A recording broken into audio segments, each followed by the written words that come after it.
Yes, people. Hope you're all well. Big up to everyone for being here, and big up to everyone for raiding over from my channel on 12th Man. We had a good heated debate, good panel debate with Kenny, Northside, DJ, D, Brandon, and Matty, talking about the Eze and Rodrigo stuff, which is what me and Lee are going to touch on tonight. We're also going to look at the fixtures and the weekend and some predictions for this season, which is what I wanted to do on the show just gone, but it's quite hard to do that with a panel because they just shout at each other. So I can do that with judges tonight. So that'll be good. Make sure you hit like, make sure you hit subscribe. And Lee, it's been nice to see your dartboard again and your snooker cues again. It's been a long time since you've been in your house. Yeah. I've seen you in Dubai and Singapore and Hong Kong, and your holiday's over, mate, and the football season's at the weekend. Holiday is well and truly over. Like, I mean, I've had, as you know, nightmares at the moment. Like coming back, I had a car. Like, my car broke down. I've only had it 4 months, and I'll tell you what happened. Like, it's a weird thing. Just before I went away, the air conditioning started blowing out hot air all the time. Like, I mean, I was with my son Charlie, we were sweating in there, up and down the windows, and said, something's not right here. This is, you know what I mean? I've only had it a little while. So anyway, I thought, I'll get that. So got it all booked in for today. Like, you know what I mean? So I've come back from like where I've been 3 weeks away, of course.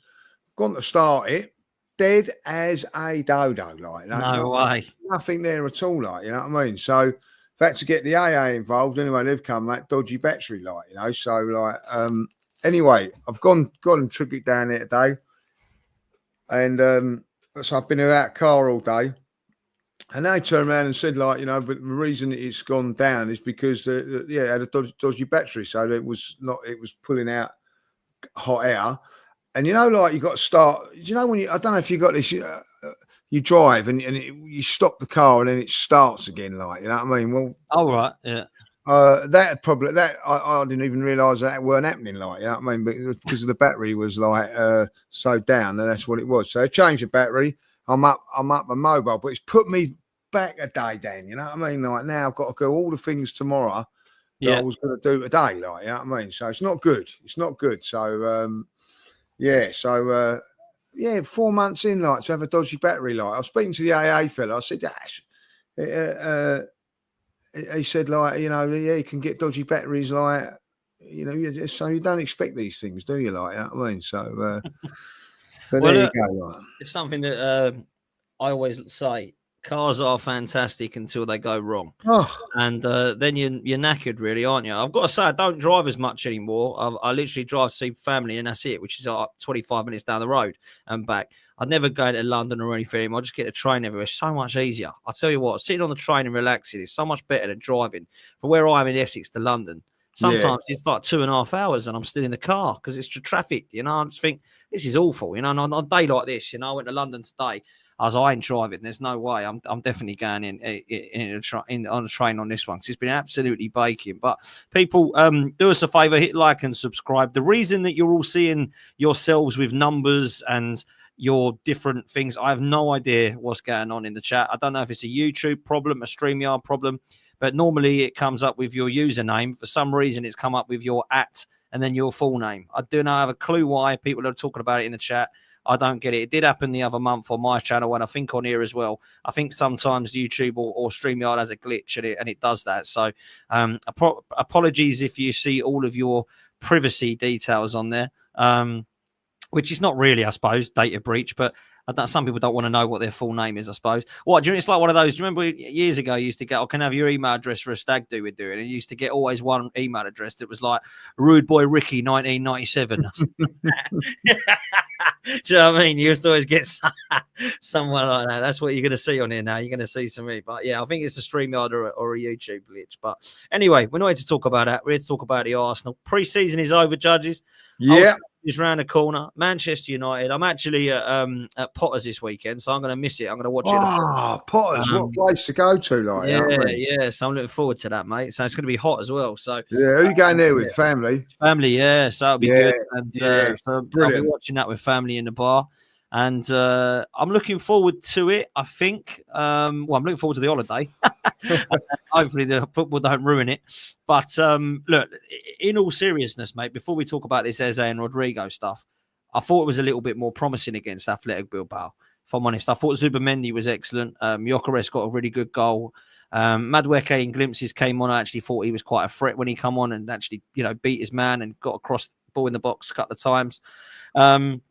Odegaard played a little bit better as well. I thought Rice and Zubamendi together were very good, and I thought it was great that Rice was dropping deeper, finally. Something I've been calling out for months, as you know. And he was excellent there. I've got to be honest. I think it's definitely them two in a double pivot this season. I think them two have got to play closer together.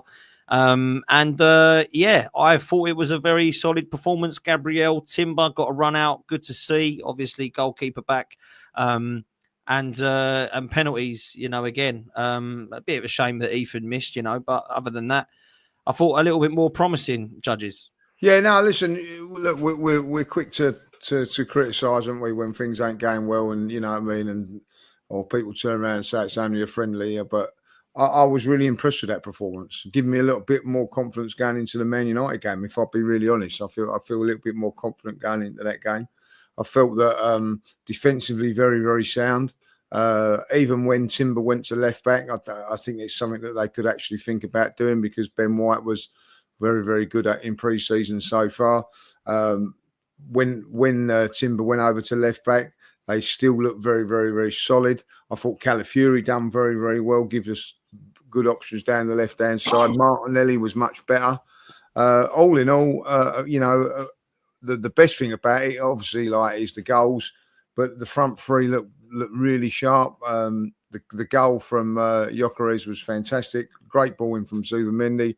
I thought it was Timber at first, because it was sort of a right back position, but straight in there, goal. I felt that the second goal is obviously Saka gets it, created by Martinelli. Some good intricate play from midfield to get us into that position, and then the Kai Havertz goal is a fantastic goal, because it's a counter-attacking goal, Dan, which is something that we're going to be needing at times.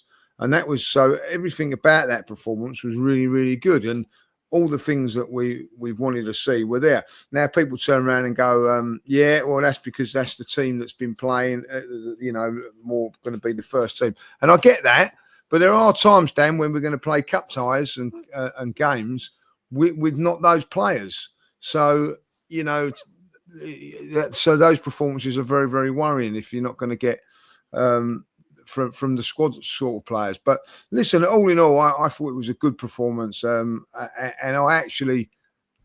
not saying buzzing for this game, because I think at Man United, you've always got to be cautious. You just don't know what you're going to get. We don't normally play well there. But I do feel a little bit more optimistic going there. I honestly thought we was going to get smashed going into this game. Listen, that could still happen, I know. But I just feel that going on Sunday is slightly more confident than what I was before that game. So all in all, good performance, and one we've got to be pleased with. And as you said, individually, some fantastic performances. Zubamendi, by the way, different class. I thought he was. I really did. I think he's going to be positive this season. I really do. And I look at the scenario of Zubamendi and Rice, and I was asking the question, can they play in a double pivot together? Can we get them playing closer together? Can Declan Rice stop being a Lampard and try and be a Declan Rice? And he was covering every blade of grass. He was dropping a lot deeper. He's brilliant off the ball. His attributes were suited to him. Zubamendi complimented him. I thought actually Zubamendi, Rice complimented Zubamendi as well. And what I loved about it, right, I don't know if you saw this, Lee, but they were like two pistons of the engine again. It was exactly. And I loved that. I thought, yes, this is what I've been crying out for. Odegaard was a lot more involved, because obviously he was not just stuck on that right-hand side. We saw him getting involved. I was thinking, this is brilliant. And I literally only spoke to Deluded Gooner about it on Friday, and I said, this is what I want to see.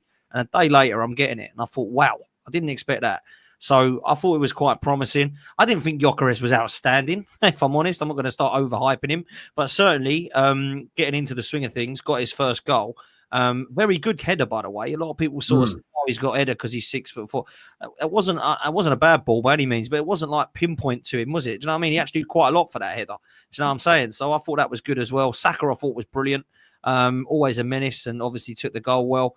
And I've got to say, my mum won't like me saying this, but that is an unbelievably good goal from Kai Havertz. I've got to say, credit to him there, because that was a fantastic. The strength, did everything right to hold him off, and then it was a really good finish as well. And I actually started clapping, thinking, "What am I doing?" Because I just was pleased for him. That's what I want to see from everyone.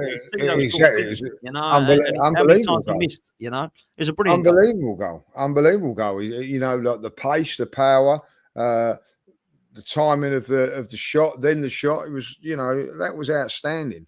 That's what you can do. It was a lovely ball, by the way, from Saka as well. Yeah, it was. That goal was fantastic. That really showed a different side of our game. That did, and with the Gyökeres one, one of the greatest things about that is that every time we get the ball, defenders think, "All right, okay, it's not going to come in. They're going to just double up on Saka. We'll stop him going there." All of a sudden, he's whipped in the ball there, and that's a different option now. All of a sudden, you'll get players now or defenders. The ball's going to come to the fullbacks, knock back. Are they going to put it in, or are they going to play the little intricate pass in that gets Saka in? So I'd imagine now, defenders can get on their heels because they think they're going to be marking Gyökeres, and all of a sudden it slipped in and we're in that way. So I think it benefits us both ways. I like that goal because I think all of a sudden defenders and teams will look at that and go, "Oh, hold on a minute. Arsenal now can knock the ball in," where they've, it's basically like let them have the ball there and stop them working around those little intricate areas. So it's another string to our bow. I thought that was a great header as well. And as you said, it wasn't a great cross, and I don't mean that nastily. It's just put in an area. You know what I mean? You coach that, put it in these areas and see what happens, you know what I mean, and get your centre forward on the end of it.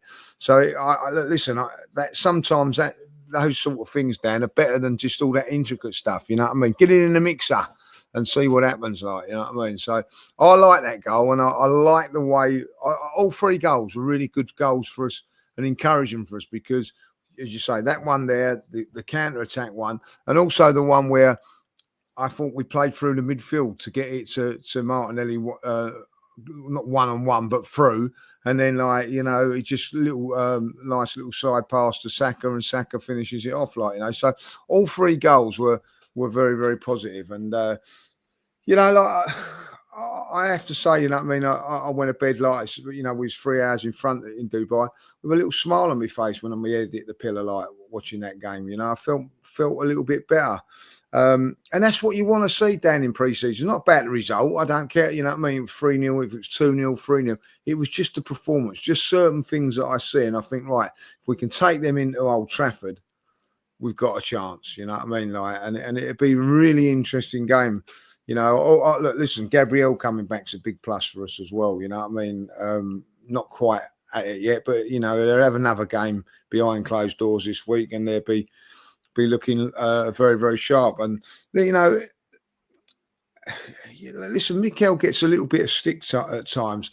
All this thing about the tunnel and all that, you know what I mean? I quite like that. I know, people going on about it and having a moan about it, but, I see what he's saying there, you know what I mean? Open it up, let the crowd, the players hear the crowd and all that, why are people having a dig at that? I think it's a good idea.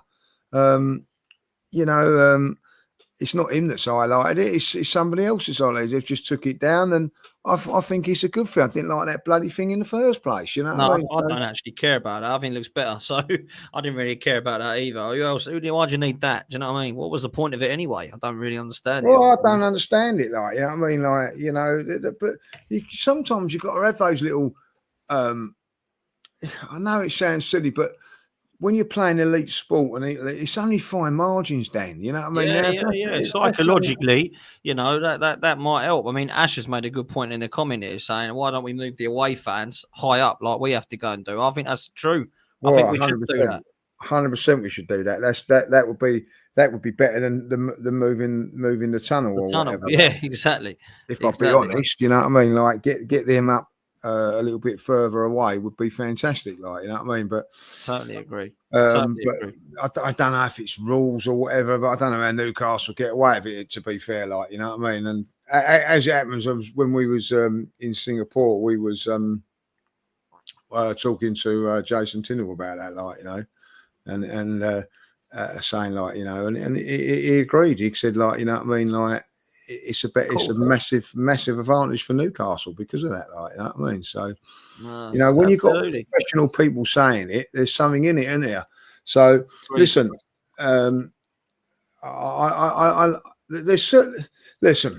let's be honest. When Mikel, whether you like it or whether you don't, when he talks about a different ball and all things like that, and, you know, I think, oh, Mikel, please, you know what I mean, leave it out and all that, like, you know what I mean. He brings a little bit of the criticism on himself, but when he does something like that, you know, I mean, I quite think, yeah, well, I like that. It's a little bit of. I must say, some of the things he's done have been pretty questionable and kind of crazy, but that weren't one of them for me. I don't care if that's what he's done. But, you know, I got it sent to me in a group chat. This is embarrassing again. Arteta, yeah, this was obviously from a rival fan. And I just thought I'm not even going to comment on that one. No, it's not even worth. I think it's a good. I think it's a good thing. Whatever, that's what they do. They walk out. If they walk out and they're more intimidated by it, then great. I mean, to be fair, you should always look at winning the game in the tunnel, in my opinion, anyway, because that's what we used to try and do. Listen, Liverpool do it with a sign.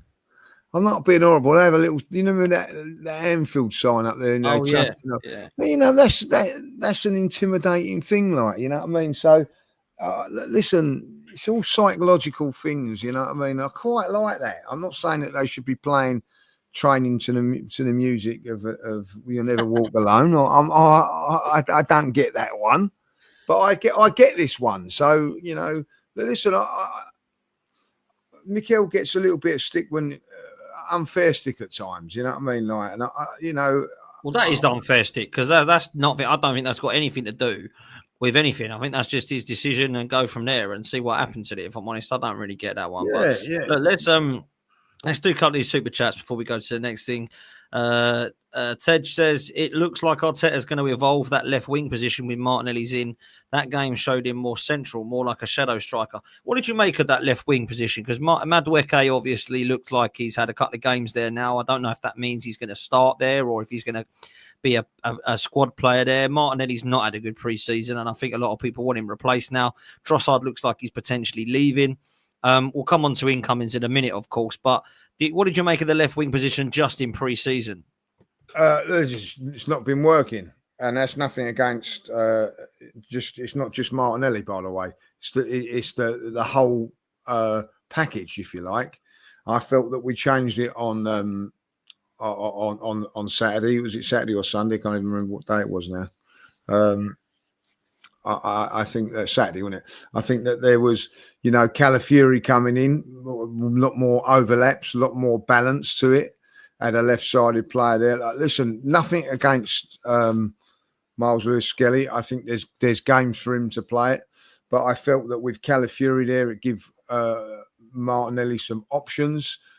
Someone going down the left-hand side other than him. So, you know, not surprising. He got a one-on-one situation. Didn't score from it, but went past the man and had the shot. We haven't seen him do that all the time. So I felt that was good. As you say, because of that, I think that the Zubimendi and Rice changed as well. Rice was going more down the right-hand side. And what I liked about Rice's game was, which will improve, is he's arriving late on things instead of being in there already, like, you know what I mean, and then getting blocked off. That's where he's dangerous, you know what I mean, making third man runs and things like that, getting into it more arriving instead of already being there at the station, like, you know. So I thought that was good, and Martinelli looked better, Dan, you know what I mean. He looks more you know, again, I just think at times people just don't know, you know, look at him and go, oh, poor performance, oh, he wasn't great and all that. Well, you know, when Saka don't have a great game, everybody goes, oh, well, he's assisted the goal and whatever, like, you know, and, you know, Martinelli does exactly the same, and it don't matter, i.e. Robbie and his ratings. But anyway, that's another story, like, you know what I mean? So, but Robbie's ratings, bless him. Oh, he has to be pulled up on him sometimes. But I thought, listen, Saka was looking a lot sharper, like, you know what I mean? But the thing is with Saka, I'm not being over. I don't mean to be critical, and I'm not. I expect that of Saka. Do you know what I mean? I expect Saka to play well every week because he's a bloody good player. Like, do you know what I mean? Like, I think he's unbelievable. More times with Martinelli, it's a little bit more in hope. If I be honest, you know what I mean. But what I see of Saka, I thought, well, yeah, you know, I thought he played very, very well on Saturday, Saka. But like, I look at that and go, yeah, that's Saka. Maybe I shouldn't, Dan. Maybe I should be looking at him a little bit more. But I just think my expectations of him are very, very high. You know what I mean? And he very, very rarely fails. So, but I thought the left-hand side was a lot better, and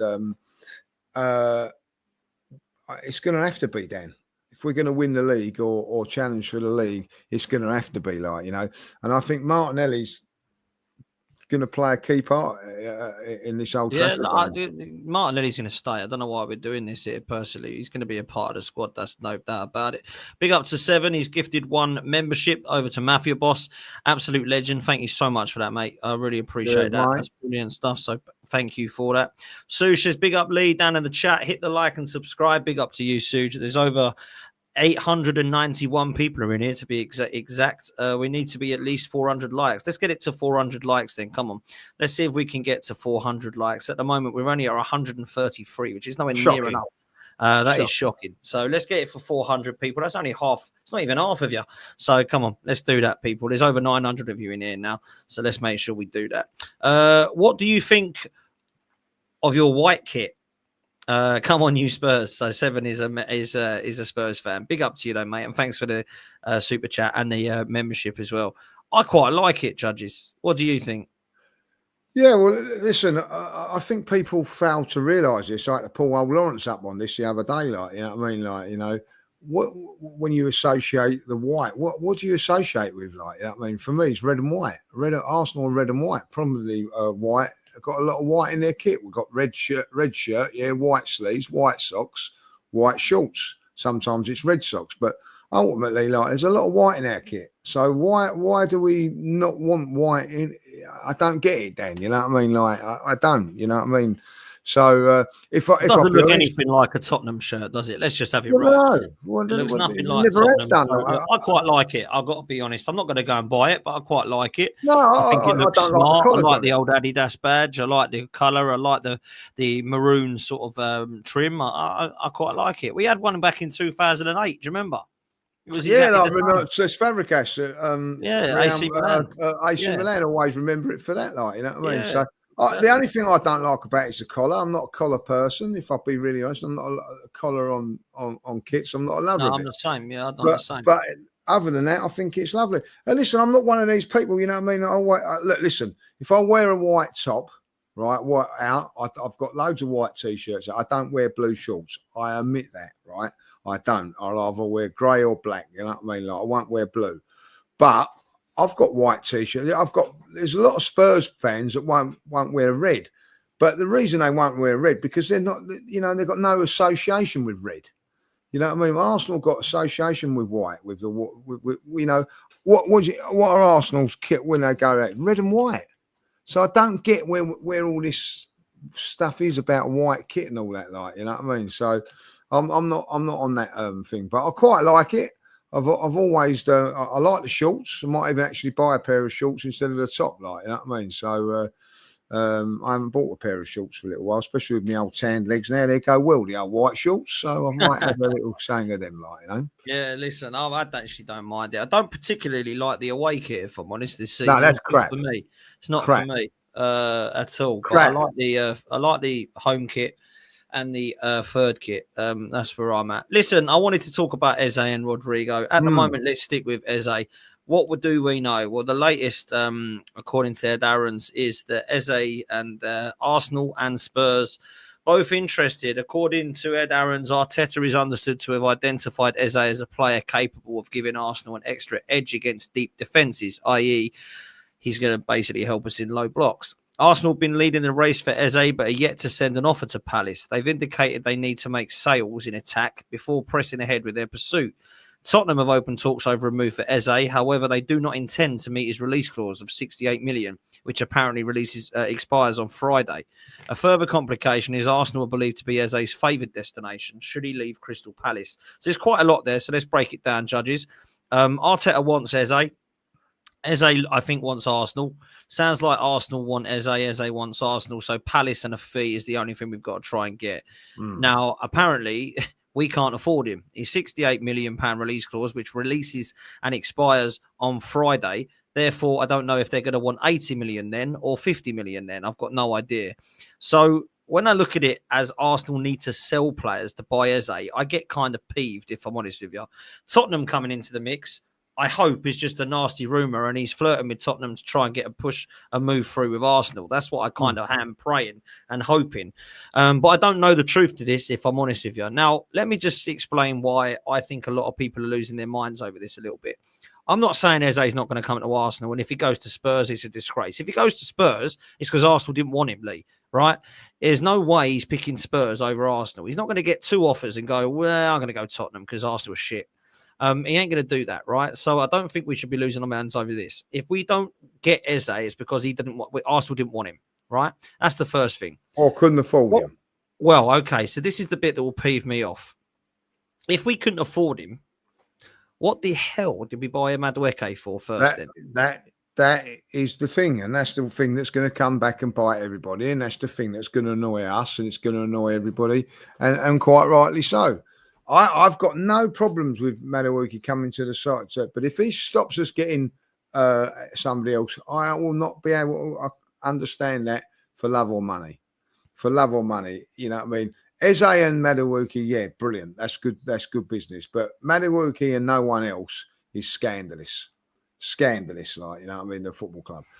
So they need, you know, listen, I get it. They got to get off players and all that. So maybe a balance of books and all that, it can happen. But at the end of the day, listen, if you're talking to Eze, and you know, we know it goes on, Dan. We're going to get you. Just be patient and all that, like, you know. I get that, but you know, if I'm Eze, also, I don't want to be coming in September. I want to be coming and joining as quickly as I possibly can. You know what I mean? So I think this is bad on Arsenal. Arsenal are desperate for somebody in that position. But the one worry that I've got in it is, right, is if there was a cup final tomorrow, does Eze play in it? That's the beat. That's the problem. Like, you know what I mean? If Spurs have got a cup final tomorrow, he plays in it. You know what I mean? That's the only thing that I will say, Dan. Like, you know what I mean? If you're spending, listen, you're spending 60, 70 million pound on a player that's not going to play every week. You're just going to spend 52 million pound on a player that's not going to be playing every week. So I don't understand it. And again, you know what I mean? I've seen online people trying to defend it. And everything that, like, you know what I mean, if I'll be honest, also going overboard with his Madueke's performance at the weekend. I thought he done okay. I don't think, like, you know, I've actually seen people on Twitter and all that, like, you know, the normal suspects, the Arteta cult figures, supporters, you know what I mean? Oh, he's done enough to start games, to start. What is he? I'm scratching my head at that, like, you know what I mean? Like, he's played 45 listen, I minutes. thought he looked sharp, but no more than that. I didn't no, bloody well, good. I'm glad he does. You know what I mean? I want him to be successful. Of course you do. But at the end of the day, like, you know what I mean? Again, because, you know, this is on Mikel, this is on everything like that. You know what I mean? Again, like, you know, it's got to work and all that, like, blah, blah, blah. You know, listen, it might well work, and we might not get Eze because of it, like, you know. But if that is the case, then, you know, it's a lot of pressure on him, isn't it? Like, you know what I mean? Again, a lot of pressure on Noni, really. So hopefully, like, they get Eze. I think that if they don't, Dan, it's, you know, when you know that the player's there and he's available, it's probably what we need. Not all the time. That's the thing, Dan. Is we're not going to need an Eze every game, but there are a lot of games that, particularly at home, that we're going to need somebody like that, like, you know, and you know, like, you know, I'm shocked that Arsenal ain't sorting it out. But listen, they might do. At the end of it, like, you know, also we've seen this before, like, you know, some say want to come in for him, and then like you know, it gets done, like, you know, so we'll see. I do think, I don't know about you, that if we was to get Eze, I was talking to someone about this funny enough while we was getting our cases the other day, and it was right what he said. If we get Eze, that could be the key player that gets us over the line or don't get us over the line, Dan. You know what I mean? In these games, turns those 12 draws into 6 draws. You know what I mean? Like, you know, giving you an extra 10, 15 points at the end of the season. Do you know what I mean? Coming on as a substitute and winning you the game, Dan. You know what I mean? Like, listen, he's got more than that in his game as well. Like, I do think that probably if he does come, he probably will start on the left-hand side. By what I see of the way we set up on Saturday, so it would suit him a little bit more probably than Martinelli, like, you know, in that role, like, you know. So it'd be interesting, like, you know. But if he goes to Spurs, you know what I mean, like that's, you know, that should not happen, Dan. That should not happen. But obviously Tottenham have got Maddison and Kulusevski out. I'd appreciate that. They want Kudus, Eze and Savio. They're the 3 that they want. Obviously they've got Kudus. They want Eze in the 10 and they want Savio at left wing. They're all going to start at Tottenham, but let's be real. If Eze is going to choose Tottenham over Arsenal, that is because Arsenal were not interested in him and we didn't bid for him. That's why. He's going to leave Palace, it seems. But I've got to be honest, I really want Eze, but I want Eze and Rodrygo because Eze is not a left winger. He's a good player. He's not a left winger. No, that's what I want. I don't think we're getting them. No, of course. But I think that's what we need. Rodrygo looks like if he does leave, Manchester City are going to get him. Well, Manchester City got to do something. If they're going to they're letting that Silva go and they're also letting Grealish go. and McAtee's gone to Forest. Yes. So, you know. So they're getting Rodrygo. They're going to bring Rodrygo in. Yeah, they're what's the word? Shedding a few in their squad to bring someone in. You know what I mean? They're not just shedding their squad. You know what I mean? So, I you know, like that would look to happen. As I say, you know what I mean? Like, I don't think Arsenal have done enough financially with what they've spent at this moment in time to say, wow, this is, you know, what, you know, like as I said, no one bought in the last window. Hardly any money spent last summer. I don't think that this is going to say, wow, blow me away transfer window. It's been a good one. If Eze goes to Spurs and Rodrygo goes to Man City, what do we do? Well, they must have something up their sleeve. Yeah, but what though? I mean, they're running out of players now. Lookman wants to stay in Italy. Rafael Leao apparently don't. There's no rumours that he's coming there. Do we go in for bloody Mitoma or Semenyo? Like, we need a left winger, don't we, really? I mean, like, I was listening to Turkish and Chris to Hudson today. Big up to them two. And Chris was saying, you know, we need a left winger. Like, Eze's not a left winger. We can see the left-hand side is dead. And I wonder if they looked at Max Dowman and Ethan Waneri and thought we don't need anything in the middle. We're just going to go for a winger. And that's why Eze is not going to come in. I don't know. That could happen, but also, like, you know, don't forget, like, if Trossard goes, which is looking like, you know, rumours are that he might, then you're having to look at that and go, yeah, that's what's going to happen.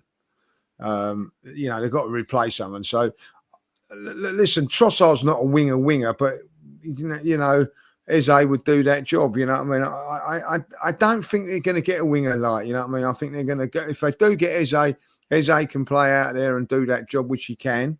Does it for Crystal Palace, and he has done in the past. It will be Martinelli doing it as well. And I'm going to say the 2 left wingers are going to be Martinelli and Madueke, yeah? I think Madueke could come in there, and I also think that maybe Havertz could be someone to play in there, like, you know what I mean? Jesus Christ, really, Lee? I do, yeah. I'm sorry whether you like it or not. I think he's going to try and find him a spot in this team. God. I'll tell you what, if I see Kai Havertz lining up at left wing, I'm going to lose my shit. Well, that's what I see on Saturday, bursting through players and everything like that. He can do it, like, you know what I mean? So I'm just saying, I think there's something that it can be considered. You know what I mean? Like, you know, so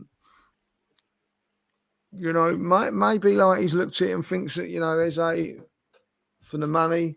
I've got Havertz that can do that. I don't know. I don't know where we're going to go with this. I really don't. I'm interested to see how it goes. If Arsenal don't do nothing, I'll be very, very surprised. But who they get will be very, very interesting for me. Very, very interesting. I think it could be someone off left field that we probably don't even think about it, And listen, I do think that this is a massive thing. I think that getting Gyökeres in is a very, very good deal.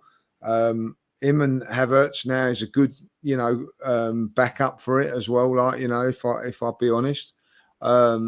So I look at it now and I think that whoever it is now, we're just one away. At the end of the day, Dan, if the window shuts tomorrow, I think all of us will say, yeah, it's been a great. I say great, but it's been a very, very good window. But we're one short. We're still a player short. Some will argue two. Right, I think two. I do think two, but you're right. We're definitely short. So whether it's by one or two, I don't want to be like that at the end of this window, Dan. I'm sorry. I've had enough of being short. We got to bring someone in. I understand what they're saying. We got to sell players, but we shouldn't have to be selling players to bring them to buy. We got owners here that are billionaires that have been telling us they're going to invest serious dollar, mate, this summer. Like they bought in Gyökeres, they bought in Zubimendi, but all the other players we bought in so far have just been like for likes. Well, they're squad players. The other ones are all squad players. It's just they ain't good enough, that Lee. They ain't good enough. We've upgraded the squad players by a little bit of a better squad player. They ain't going to win you the league, bruv. Yeah, they ain't going to win you the league. That might get you a trophy. That might get you FA Cup or a League Cup. They ain't going to win you the Champions League. No one is scared of Kepa and Norgard coming into Arsenal. Nobody knows who Mosquera is. Everyone's laughing at Madueke. They're howling, in fact. They're not laughing. They're howling at what we're doing again. Arsenal, this fetish of Chelsea rejects. For me, the Victor Gyökeres signing and Zubimendi starting should have been the ones that we're looking at. And we shouldn't be going, hooray, let's give them a medal. This is what they should be doing every summer, mate. This isn't like, I'm more than happy with Gyökeres, and Zubimendi looks excellent. I'm not bowing down to these people now, by the way, because they've signed a striker and a defensive midfielder that I like. We should have been doing this 5 years ago, bruv. We should have had that striker in years ago. Well, I'm not getting excited about it. I'm saying we don't stop now. We got to keep going. Eze's got to come in. We got to go all out for a left winger. If it ain't Rodrygo, fair enough. We got to go and get Rafael Leão or Lookman, in my opinion. Because Eze's coming in as the attacking midfield option with Ødegaard, and then you've obviously got Madueke and Saka right, and then the left winger we buy and Martinelli left. That's the way I see it. Max Dowman and Ethan as squad players that are coming in for the Carabao Cup, FA Cup, Champions League, those sort of games, in my eyes. And I hope Ethan, and Max do get minutes. I'm sure they will. But come on, man. I'm not panicking, but if we don't get Eze and we let him go to Tottenham, that is poor from Arsenal, isn't it? That is poor. Yeah, I just realised bloody West Brom lost that game. Oh, did they actually? Yeah, 96 minute they scored. Oh, and they lost on penalties, like that. I mean, can't believe that, like that. I mean, oh no, yeah. That's mind you, it could be worse. You could be linked with Dominic Calvert-Lewin, Manchester United. Yeah, it could be like that. I thought I look at it and I just think that if he was to just Martinelli, but I'm not saying playing every week, you know what I mean, like, but being a backup, and I don't mean that being nasty, but you know what I mean, because you're looking at it and saying now Kai Havertz is a backup, like, if we could just improve on that side there, just one more player on that left-hand side, just to improve the front three would be just, for me, the icing on the cake for this transfer window. It would then. I would say, look, replace Partey with Zubimendi and just change a little. Maybe that's something we've had to do to try and win the league. It's just the dynamics of the midfield a little bit. So I get that.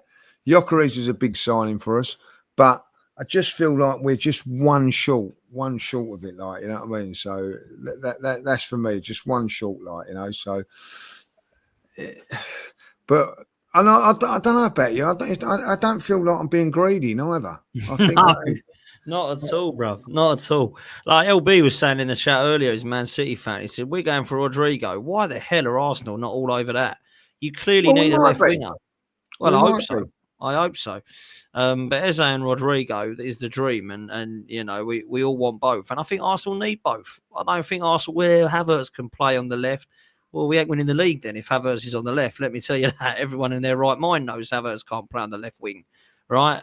Or you got Martinelli struggling, Madueke. We're putting a massive risk on a Chelsea squad player to go and start for Arsenal at left wing. We didn't do this before, judges, when winning leagues. We didn't go and do this before. No, we didn't go and sign the squad player at Chelsea. You know, we didn't go and buy Jesper Gronkia and go and start him on the right wing for Arsenal, did we? Years ago. Yeah, we never did that with Arsenal. We didn't go and buy someone at Chelsea and go, right, who don't you want, Chelsea? We don't want him. Cool, we're going to start him and play him on the left. Hey, we've been playing him on the right as a squad player. Yeah, but we're going to start him on the left to win the league with him. You're in cloud cuckoo land if you think that's happening. You know what I mean? Like, you're right. And we went and listen, let's get this right. Go back to when we won the league, 2004. Go back to it. We had Perez on one side, Lundberg on the other, and we went and bought Reyes. Yep. You know what I mean? Like that's the sort of signing that you want. Someone that's going to be exciting, going to just give us something different down, along the way. And that's what I'm saying. You know what I mean? Like I just think that we need that one more signing now to just say, like, to get us over what we're doing, like, you know what I mean? And I think that's very, very important, Dan. Very, very important that we do that.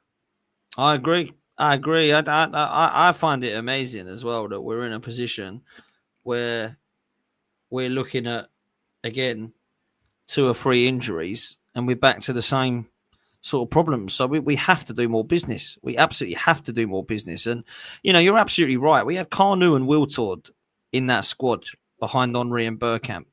Parler and Lundberg, Reyes, as you mentioned, and Pires. We had Edu and Gilberto, as well as Patrick Vieira.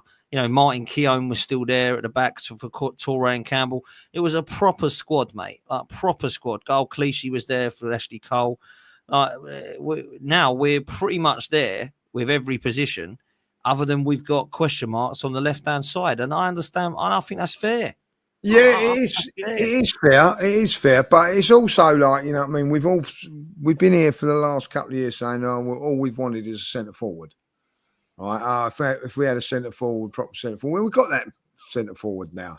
So, in some ways, we should be saying, all right, that should be enough. Listen, I get it, but what happens if Martinelli really clicks?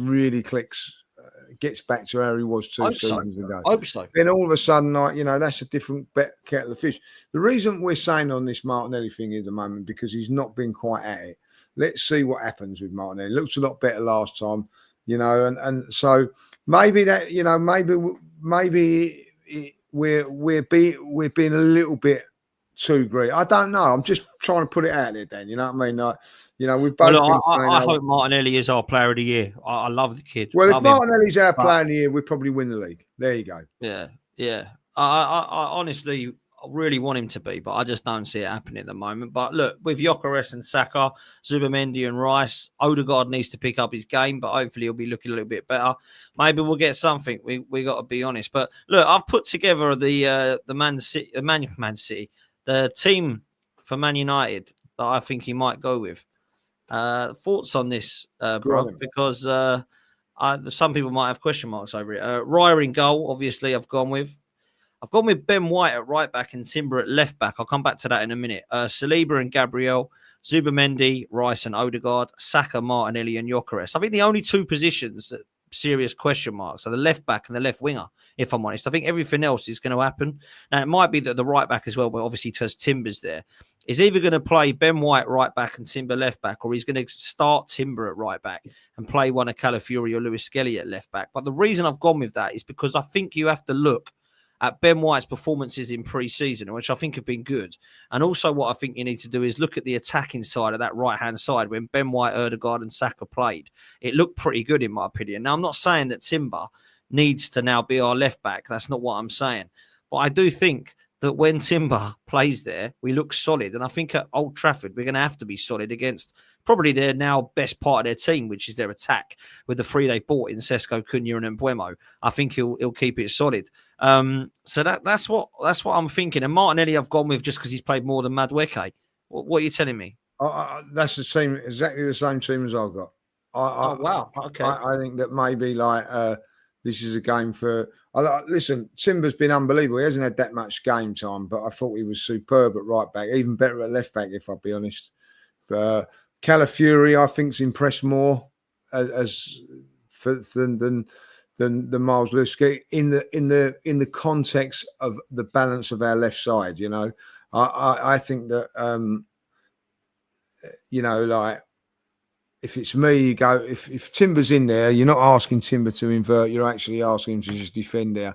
And that leaves us just for Martinelli just to play a little bit more on the counter, and stretch him one way. Don't worry about defending so much, to go that way there. That would be my team. And I think that there's just one spot up for grabs, and it's that left back position. You could go Calafiori. You could go. As much as I think with Miles, I think I love Miles as a player. I think that with the way he's asked to play, affects us in that left hand side. Like if he was to say play like Calafiori does, or Timber, I think he'd be all right. But he's asked to do a job in there in midfield, which he does. But I just think that the left side breaks down. I think if you've got Zubimendi and Rice in there anyway, why would you want to bring another one in there? Yeah. So for me, I think that Rice, Zubimendi, Odegaard, that should dominate their midfield.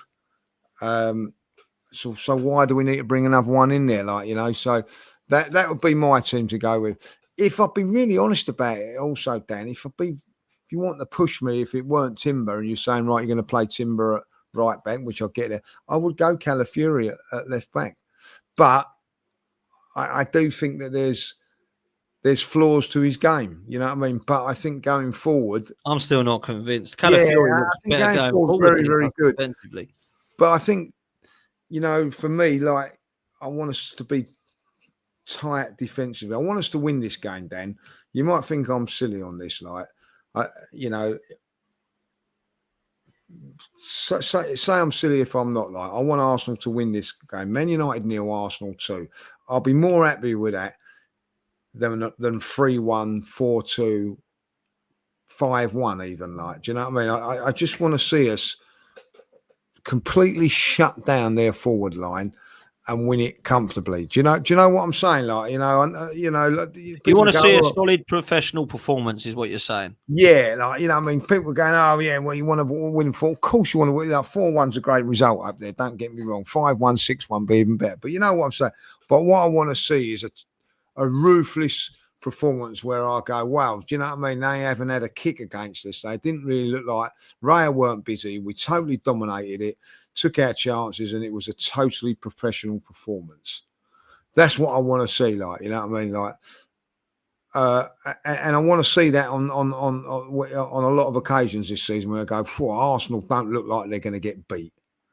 You know what I mean? Now, when we're playing at home, that's a different kettle of fish. I want to see us score loads of goals. But I think away from home against the big teams, I want to see solid, looking at a counter attack on and frightening teams. Do you know what I mean, Dan? I do know what you mean, and I think that people are looking at Manchester United laughing, thinking they're rubbish. This is not going to be easy. We didn't beat them last year at Old Trafford, if you remember. We drew, and also they should have beaten us because Raya pulled off a wonderful save, if you remember it.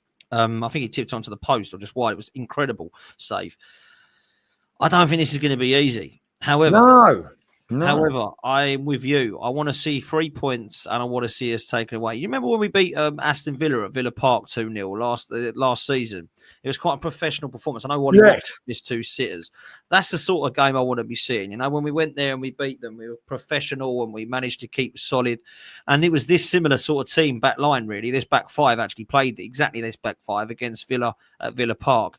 I fancy Timber anywhere over the pitch. I think he's an absolute monster. I've got to be honest. I think he's so good. And I don't mind him playing left back for a couple of games. I do think he's better at right back, and I think he is our best right back.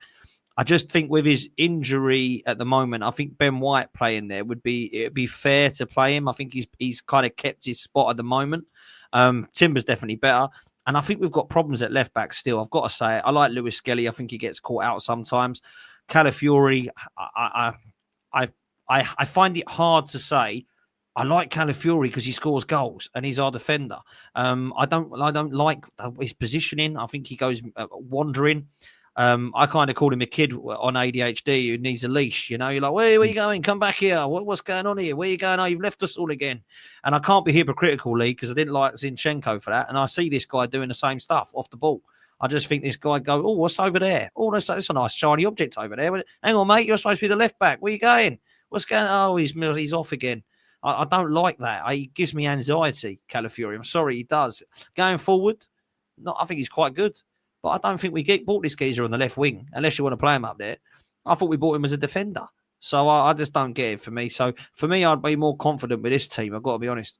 Yeah, I'm with you on that. Listen, I wouldn't play that at home games. I'd play a Calafiori or someone else in there, like, do you know what I mean? Like, yeah. We're going to have, but what we want is a solid. And listen, yes, I think when people go on about Timber, I think it's a fantastic right back. I think, you know, probably is the better out of the two, but he's not going forward. I agree. You know what I mean? Like Ben White's got it on in there, like, and that's again why I think he'll play him. Yeah, and I like, you know, and that's a strong back four line. And what I liked about that back four was that when Timber went to left back, Ben White come on at the weekend. They still didn't look like conceding. They didn't look like conceding when Timber was at right back. So it'd be really interesting. I think that's the big call for Mikel to make. What he does on that, and we'll have to wait and see, because I think if he does play Miles Lewis-Skelly in there and the left side is dysfunctional again, I think that they're big question marks about Mikel, like, you know. So it will be interesting that position. I think that's the one position that I'm looking at and thinking, right, this is where you earn your money, and for me it would be Timber. But listen, if whoever plays there will do a decent job. But I don't think it's just about that individual. I think it's what it does bring him going forward, and it does affect that left-hand side. So we'll have to wait and see. But for me, you know, that's my team. So same team. Okay. Interesting. Let's do some quick predictions then for the last few minutes.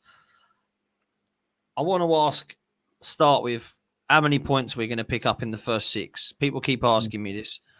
How many do you think we're going to realistically pick up? Because there's 18 available. We've got some tough games. How many are we going to pick up, bruv? Well, listen, I think the Man United game, I if you was a betting man, I'm not going to back that Arsenal will actually win that game. Perhaps I think, you know, it could be a draw. Let's hope that it's not. But I think that we'll pick up just one point at Old Trafford. 3 against Leeds, 1 against Liverpool. So that's 5. I think Newcastle in disarray, and I think we'll pick up 9, 14 points. Okay, so you think we're dropping 4. Basically, we're drawing 2 and winning the rest. That's what you'd think. So we're beating City at home, we're beating Forest at home, we're beating Leeds at home, and we're drawing the rest. Okay. Look, I've got to be honest. I'm with you. I think we draw to Manchester United but beat Leeds. I think we draw to Liverpool but beat Forest. I think we beat Man City at home again. And I just think Newcastle is such a question mark at the moment because of what's going on there. I have absolutely no idea what to suggest or predict. But I'm going to be positive and go with the same as you. But if we carry on... Okay, let's make it simpler. If we play like we did in pre-season, I don't think we are going to get anywhere near that many, right? No.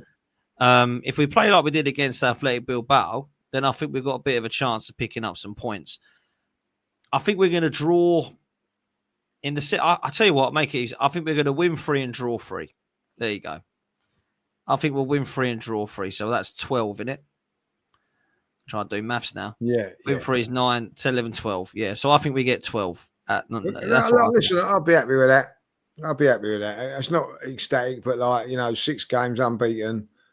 You know what I mean? Like, we'd be probably 2 points off of what you want to be going into that. Okay, interesting. I think any less than that, and we're starting to struggle. If we win 2 and draw 4, 100%. we're going to start struggling, aren't we? Like, if I'd be really honest, I prefer to play Man United now than in, say, 6, 7, 10 weeks' time. I think they're going to be a lot better. I think that Man United are going to be there and thereabouts this season because they've got no European football, so the manager can get and work on them. Liverpool, like at the end of the day, you can easily get beat there at the end of it. And Newcastle, I just don't know what you're going to get from Newcastle. The one thing that we know when we play Newcastle, it's in September. I think late September, is it? Because I think there's an international break in the beginning of September. But what we know in September is whatever's happens.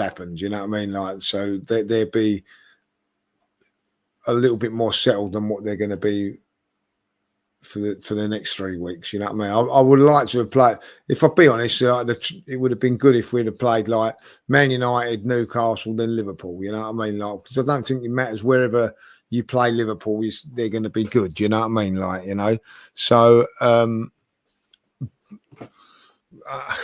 But I think that we've got a good chance of getting something against Newcastle, not because Arsenal will blow your mind away playing really well. It's just that what's happening with Newcastle. But listen, if we can get a win at Old Trafford, that can change a lot of things because we get a win there, beat Leeds, which I'll tell you that now is not going to be easy. It's not going to be a walk in the park, that Leeds game.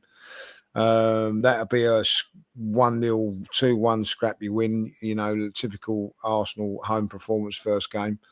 Nothing will be easy. If you can get their win there and then you go to Liverpool and get something, all of a sudden, like, you've gone unbeaten in those 3 games, international break, come back, all of a sudden you got Man City, bangs, all of a sudden beat them. Confidence goes on for Forest and Newcastle. So I think momentum is going to take a big thing. You know what I mean? Like, if we lose on Sunday, I think there may be, like, we're being very, very optimistic with our points ratio. Of course. Look, there's a lot to happen as well. You know what I mean? There's a lot to happen this season. And comes to my next question, really. I was going to ask you, I still keep chopping and changing for yourself. What's your top 4? As things stand right now, things can change. Isak, Eze, even Rodrygo, they can all come in the next week or 2, right? But right now, as we look at Chelsea's side, who needs a goalkeeper and a defence, Arsenal would need more in attack, Liverpool, who still need more in attack, and Manchester City, who look defensively weak. What are you telling me in top 4 in order? Top 4, Liverpool at this moment in time still. Arsenal, Manchester City, Chelsea. Okay, so you're the same as me. Okay, exactly the same as me. I did have Liverpool, City, Arsenal, but because I'd really thought with Rodri back they'd be all right, but I still think they ain't done enough defensively. I think they're weak defensively, Man City, and can be got at. So I'm gonna stick with our defence being better to get second. I don't think we're good enough to win the league. I don't think we've got the manager to win the league, if I'm brutally honest, even with Eze and Rodrigo. However, I do think that we'll be ahead of Chelsea and Man City because they're still weak. Now, if Chelsea go and buy a world-class goalkeeper, a couple of defenders, Man City go and sort out their defence and bring in Rodrygo, and Liverpool go and buy in Mark Guehi and Isak, Arsenal have got to go and do something because that is just we're going to be 4th if we sit there and do nothing and they all do that. So that's how close and quickly it can change, if I'm honest with you. Last question, Lee, or last 2 questions actually. My last question for the second to last question is, who's going to be Arsenal's player of the season this season? Saka. Yeah, same as me. I've gone Bukayo Saka also. And my last question is, what are Arsenal going to win this season? I don't know. Does that mean you're not sure we'll win anything, or does that mean? No, listen, we could win. Listen, we could win 3 trophies this season. We could win none. You know what I mean? you know, I'm going to be bold enough to say I don't think that there's more. We've got a chance of winning the league. You know what I mean? Like with Gyökeres, if Gyökeres hits it, I think if Gyökeres is player of the year, then we probably win it. Like, you know what I mean? We've said it about Martinelli, but the front three click, we can beat anybody. But I'm with you, Dan. I just don't think the manager's going to be. I think if we. I don't like the reason we won't win the league is because of Mikel. I just don't think that he's the man to get us over the line. That doesn't mean to say I don't think he's a good manager, because I do think he's a very good manager. But I think you need to be something a little bit more special to get us over the line. That's my opinion. I'll say this: I think we'll win a domestic cup because we have to. We have to. I'm sorry. For me, he has to. People says he has to win the league or the Champions League. I'm not even going to go that far. I'm not going to be that harsh on Mikel. You need to win a domestic cup at the bare minimum, though, mate. You need to. And that's not just on the manager then, because if you're saying that, then the players should be able to win something as well. They're good enough. The players are good enough to win a cup competition. The squad's good enough to win. The squad for me is good enough to win a trophy. So they've got to go and do it. And it is. I don't know. I'm getting sick and tired of. I'm getting starved at Lee. The last trophy we celebrated. They've got to win a trophy this season because, like, you know what I mean. Yeah. Like, listen, at the end of the day, you don't have to be the best team to win a trophy. Let's be honest. Like, no. Crystal Palace are not the best team in the league by a long shot. Right, they won the FA Cup. Tottenham are not the best team in Europe by a long shot, but they won the cup. Newcastle are not the best team in the cup. And they won the Carabao Cup. So at the end of the day, 3 teams there I've mentioned have won trophies that we are much, much better than them at. That is not acceptable no more. So I expect Arsenal to win a trophy, yeah. Facts. We'll leave it there, people. Big up to everyone that's in the house. We've had well over 1,000 people lead the whole stream, which is amazing. That's unreal, that's unreal. So big up to everyone that's here. And what are you going to be up to the next few days then, judges? No, obviously, like, just building up now to the Man United game and then going to the Man United game. So that's what I'll be doing. As I say, like, you know, catching up on things. I've got a bit of stuff to do which I couldn't do today, so it's put me back a little bit. So we'll go from there, like, and start building up to the game and. Looking forward to it, like, you know what I mean? I'm looking forward to it, not looking forward to it. I can't. Yeah. I know it sounds silly and all that. Like, I've enjoyed the summer where we ain't had the pressure, but you know, this weekend football's back and pressure's on, isn't it? Like, we'll have to wait and see what happens. Yeah, absolutely, we will. Yeah, no, fair play. Listen, I'm going to redirect you to Igal. Big up to Igal every time. He's out chatting Arsenal at the moment, so go and show him some love. And Lee, I'll let you say bye to everyone, and we'll probably see them tomorrow and the next day, I suppose. Yeah, well, we'll sort out something before the Man United game. But listen, thanks for doing that. Big up to you, Dan, for the 50,000 subscribers. Oh, thanks, mate. Unbelievable. Well done on that, like, you know. Couldn't be more happier for you and proud of you, like, you deserve it. So thanks, well done on that. And listen, just be nice to each other because the season starts at the weekend when I'm sure we'll be horrible with each other. Have a good one.